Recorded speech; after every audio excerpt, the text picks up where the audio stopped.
మెప్మాలో ఆర్పీలుగా పనిచేస్తున్నటువంటి వారికి గత ప్రభుత్వం ఇచ్చినటువంటి 3 సంవత్సరాల కాల పరిమితి సర్క్యులర్ని రద్దు చేయాలని కోరుతా ఉన్నాం.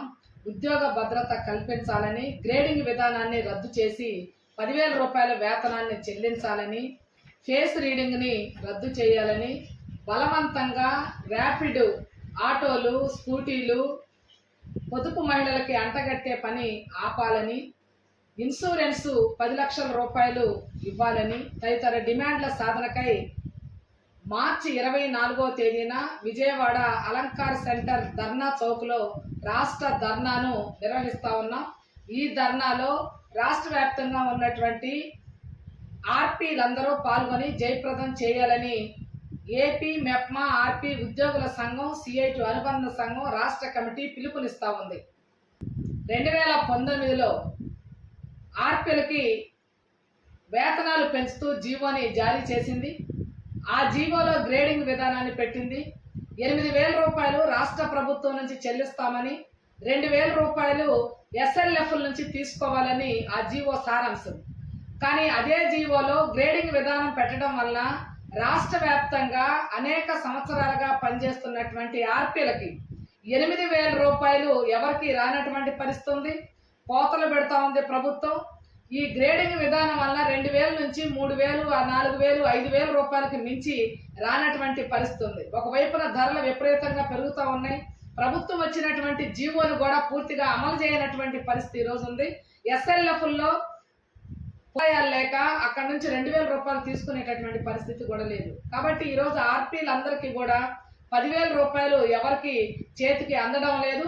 అందుకనే ప్రభుత్వం ఇచ్చినటువంటి జీవో ఏదైతే ఉందో ఆ జీవో ప్రకారం 10,000 రూపాయలు రాష్ట్ర ప్రభుత్వం నుంచే చెల్లించాలని మేము డిమాండ్ చేస్తా ఉన్నాం.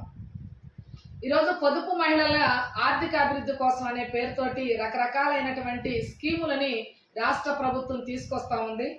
పొదుపు మహిళలకి ర్యాపిడ్ ఆటోలు, స్కూటీలు ఇచ్చేటటువంటి పని చేస్తూ ఉన్నారు. ఎవరికి అవసరమో వాళ్ళు తీసుకునేటటువంటి పద్ధతి, వాళ్ళకి ఇప్పించేటటువంటి పద్ధతి కాకుండా ఆర్పీలకి టార్గెట్లు ఇచ్చే పని చేస్తూ ఉన్నారు. బలవంతంగా కొనిచ్చేటటువంటి పని చేస్తూ ఉన్నారు. రెండవది ఆటో కానీ లేదా స్కూటీ కానీ తీసుకునేటటువంటి పొదుపు మహిళలు వాళ్ళకి నచ్చినటువంటి కంపెనీ, నచ్చినటువంటి చోట తీసుకునేటటువంటి అవకాశం లేకుండా ప్రభుత్వమే వాళ్ళకి కొటేషన్ ఇచ్చి ఇతర కంపెనీలతో టైఅప్ అయ్యి వాళ్ళ దగ్గరే తీసుకోవాలని చెప్తా ఉన్నారు. ఒకవైపునేమో సబ్సిడీ ఇవ్వని చెప్తా ఉన్నారు. మరో పక్క చూస్తే ఆ ఆటో కానీ స్కూటీ కానీ తీసుకుంటే 10,000 రూపాయలు అదనపు భారం ఈరోజు పొదుపు మహిళల మీద పడతా ఉంది. పొదుపు మహిళలకి ఆర్థిక స్వావలంబన కలిగించేటటువంటి పని ప్రభుత్వాలు చేయాలి తప్ప వారిని మరింత ఆర్థిక లోమిలోకి దించేటటువంటి పని ప్రభుత్వాలు చేయకూడదు. కాబట్టి బలవంతంగా అంటగట్టేటటువంటి పద్ధతుల్ని ఆపాలి. అవసరమైనటువంటి వారికి వాళ్ళకి సబ్సిడీ వర్తించేటటువంటి పద్ధతిలో వీటిని ఇవ్వాలని కోరుతా ఉన్నాం. అలాగే డ్వాక్రా గ్రూపులు మీటింగ్స్కి సంబంధించి ఫేస్ రీడింగ్ తీయాలనే పద్ధతిలో ఈరోజు ప్రభుత్వం చెప్తా ఉంది. అలా ఫేస్ రీడింగ్ తీయకపోతే మీకు జీతాలు ఇవ్వనేటటువంటి పద్ధతిలో ప్రభుత్వం బెదిరిస్తూ ఉంది. ఫేస్ రీడింగ్ అనేటటువంటిది తీయడం అనేటటువంటిది చాలా కష్టమైన పరిస్థితి, ఆచరణలో సాధ్యం కానటువంటిది. రాష్ట్ర ప్రభుత్వం పొమ్మన లేక పొగబెట్టేటటువంటి పద్ధతిలో ఈరోజు ఆర్పీల పట్ల వ్యవహరిస్తూ ఉంది. ఫేస్ రీడింగ్ తీయడం కోసం 10 మంది పొదుపు మహిళలు ఒకే చోట కూర్చోవటం అనేటటువంటిది కష్టసాధ్యం అవుతుంది. ఈరోజు ఒకరు ఒక పనికి వెళ్తున్నారు, మరొకరు ఇంకొక పనికి వెళ్తా ఉన్నారు. ఉపాధి కోసం వలసలు వెళ్తున్నటువంటి పరిస్థితి, దూర ప్రాంతాలకు వెళ్తామన్నారు. కాబట్టి ఆ 10 మందితో గ్రూప్ మీటింగ్ పెట్టడం అనేది కష్టం అవుతుంది. 8 మందో 9 మందో లేకపోతే 7గురు మాత్రమే గ్రూప్ మీటింగ్లకి హాజరవుతా ఉన్నారు. 10 మంది హాజరయ్యేటటువంటిది చాలా తక్కువ సంఖ్యలో ఉంటా ఉంది. కానీ 10 మంది తప్పనిసరిగా హాజరు కావాల్సిందే. ఆ 10 మంది ఆ మీటింగ్ హాజరైనట్లుగా వాళ్ళ ఫేస్ రీడింగ్ తీసి పంపించాలి అనేటటువంటి పద్ధతిలో ప్రభుత్వం చెప్తా ఉంది. పొదుపు మహిళలకి ఉపయోగపడేటటువంటి పద్ధతిలో కాకుండా వాళ్ళని ఇబ్బందులకు గురి చేసేటటువంటి పద్ధతిలో ఈరోజు ప్రభుత్వం వ్యవహరిస్తుంది. ఆ 10 మహిళా మార్టులు గత ప్రభుత్వం తీసుకొచ్చింది. ఆ మహిళా మార్టుల కోసం 100 రూపాయల నుంచి 150, 200, 250 రూపాయల దాకా కూడా 300 రూపాయల వరకు కూడా పొదుపు మహిళల దగ్గర కలెక్ట్ చేశారు. మహిళా మార్పులు పెట్టారు. ఆ రోజు పొదుపు మహిళల దగ్గర నుంచి డబ్బులు కలెక్ట్ చేస్తామంటే మా యూనియన్గా చెప్పాం, ఇలా పొదుపు మహిళల దగ్గర బలవంతంగా డబ్బులు వసూలు చేసి పెట్టుబడి పెట్టడం కరెక్ట్ కాదు. అవసరమైతే ప్రభుత్వం పెట్టుబడి పెట్టండి అని చెప్పాం. కానీ పెట్టుబడి పొదుపు మహిళల నుంచే పెట్టిస్తాం, వచ్చినటువంటి లాభాలన్నిటిని కూడా వాళ్ళకే పంచుతామని చెప్పారు. గత 25 ఏళ్లలో ఎప్పుడు కూడా పొదుపు మహిళలకి ప్రభుత్వాలు లాభాలు పంచినటువంటి చరిత్రే లేదు, వాళ్ళ దగ్గర నుంచి కలెక్ట్ చేయటం తప్ప. ఇప్పుడు మహిళా మార్టులు నష్టాల్లో ఉన్నాయి అనే పేరుతో మహిళా మార్టులు మూసేసే పని చేస్తున్నారు. ఆ మూసేసి కనీసం వాళ్ళ దగ్గర తీసుకున్న డబ్బులు కూడా తిరిగి చెల్లించే పని చేయట్లా. నష్టాలు వచ్చినాయా లాభాలు వచ్చినాయా, ఇలాంటివి నష్టాలే తప్ప లాభాలు రావని చెప్పాం. ఎందుకనంటే అక్కడ ఉద్యోగుల కోసం మెయింటెనెన్స్ కోసం చేస్తున్నటువంటి ఖర్చే ఎక్కువగా ఉంది.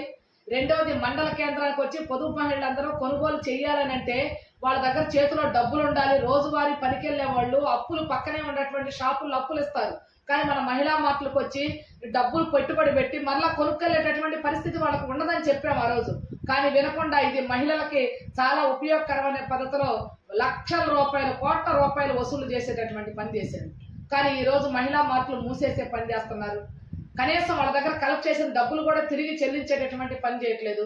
మీరు లాభాలు ఇవ్వకపోతే ఇవ్వకపోయారు, వాళ్ళ డబ్బులన్నా వాళ్ళకి తిరిగి చెల్లించమని డిమాండ్ చేస్తా ఉన్నాం.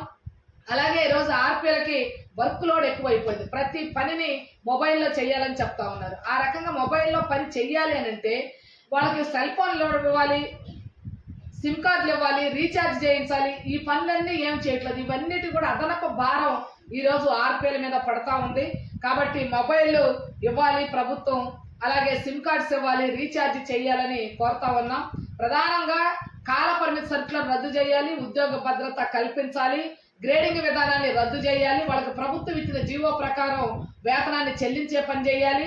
ధరలు పెరుగుతా ఉన్నాయి, పెరుగుతున్నటువంటి ధరలకు అనుగుణంగా వేతనాలను కూడా పెంచాల్సినటువంటి అవసరం ఉంది. ఈరోజు ఆర్పీలు మానసిక ఒత్తిడికి తీవ్రంగా గురవుతా ఉన్నారు. రాజకీయ వేధింపులు పెరిగినాయి, అక్రమ తొలగింపులు పెరిగినాయి. 3 ఏళ్లు దాటింది కాబట్టి నువ్వు వెళ్ళిపోనేటటువంటి పద్ధతిలో మాట్లాడుతూ ఉన్నారు. ప్రభుత్వం ఏ రకంగా సర్కులర్ ఇస్తుందండి, ఏ రకంగా తొలగిస్తారండి వివో ఆర్పీలని?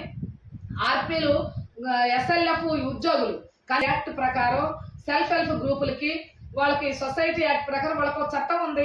ఆ చట్టాన్ని గౌరవించేటటువంటి పని, దాన్ని సక్రమంగా అమలు జరిగేటటువంటి పని, అమలు చేయించే పని ప్రభుత్వాలు చేయాలి. కానీ ఆ పని చేయకుండా ఈరోజు పొదుపు మహిళల మీద పెత్తనం చేసేటటువంటి పని, వాళ్ళ దగ్గర నుంచి బలవంతంగా రకరకాల పద్ధతుల్లో డబ్బులు వసూలు చేసేటటువంటి పని, మరలా తిరిగి వాళ్ళకి ఏమన్నా అవసరమైతే లోన్లు ఇప్పించేటప్పుడు కానివ్వండి, లేదనుకుంటే ఏదైనా సరుకులు కొనిచ్చేటప్పుడు కానీ ప్రభుత్వం ఇష్టానుసారంగా చేసేటటువంటి పని చేస్తా ఉంది. దీనివల్ల పొదుపు మహిళలకు ఉపయోగం ఉండదు, ఆర్పీలకు ఉపయోగం ఉండదు, ప్రజలకు ఉపయోగం ఉండదు.